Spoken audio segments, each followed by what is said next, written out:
ওরা তো বিকাশ নগদ আমি বুঝি নাকি? আমার খালি প্লেন আর পুট হলেই হচ্ছে। ঢুকো। কত লাগবে? তাই দে 1 লাখ দে। না ও তো নেই, ও তো যদি আমার কাছে থাকবে আমি চা করবো, আমি একটু উড়াতাম। কম ভরলি খেলার তার বুঝতে বুঝতে নিয়ে নাই। একেবারে কম না। 2 3 4 5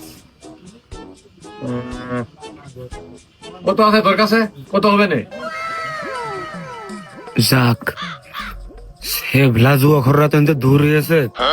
ওই 200 টাকার হবে না, তা হবে না। ওই 1 লাখ তো হবে না, তবে ওই 50-এর কাছাকাছি হয়ে যাবে না। আরে খুশিতে দোকানে তাহলে তুই এক কাজ কর, আচ্ছা একটা বিড়ি খাওয়ানো 10 টাকা খরচ করতে না 20 আর তাহলে তুই একবারে 270 টাকা দে।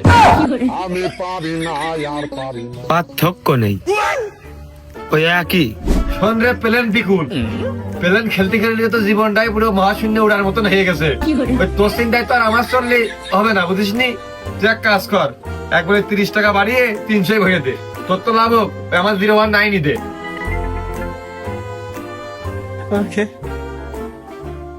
আরে পুটমুকুল, তাকে তুই সেই পুরো নাম বলে পুটিয়ে ঝাড়বি নাকি? ফুট খেলা ভালো না রে ভাই, তখন পড়তে যাই না। ওই আপাতত জাহাজে লড়তেছি, খুব ভালো উঠতেছে, খুব ফেভার।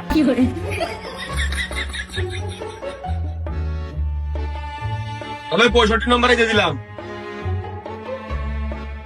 চলে গেছে। আর ওই চাবির টাকা রয়ে গেছে, এখন 20 টাকা পাবি, চাবি ছুট দিয়ে দিচ্ছি। দেখিস ভালো কথা, আবার ওই টাইটানিক জাহাজের মতো যেন ওই বরফে বাইজাবা ফেটে না যায় জাহাজ, দেখিস। থেকে থেকে একটু ওই হয় রে, ওই বুকের মধ্যে বাইরে আর কি। তারপরেও যোগ্য দেখে পক্ষ নিস, ভালো প্লেয়ারের দাম দিস, দেখিস।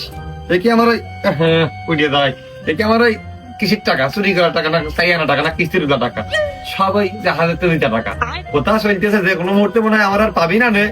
তারপরে তুই আমার নম্বর একটা ফোন দিস, ওই ব্রুজ খলিফার 87 তলা আবার ওই ফ্লোরটা বিক্রি হবে তো, মানে কিনার একটা কথা চলতেছে। দেখি এইটা নিয়ে কম বেশ এই দলিল করার টাকাটা ওঠে কিনা।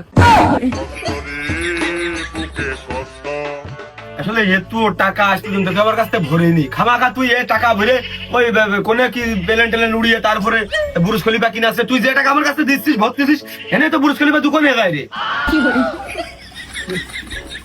পরিবর্তন পরিবর্তন পরিবর্তন কোন সময় ভুলে পেয়ে আসিনি, আমার বেলায়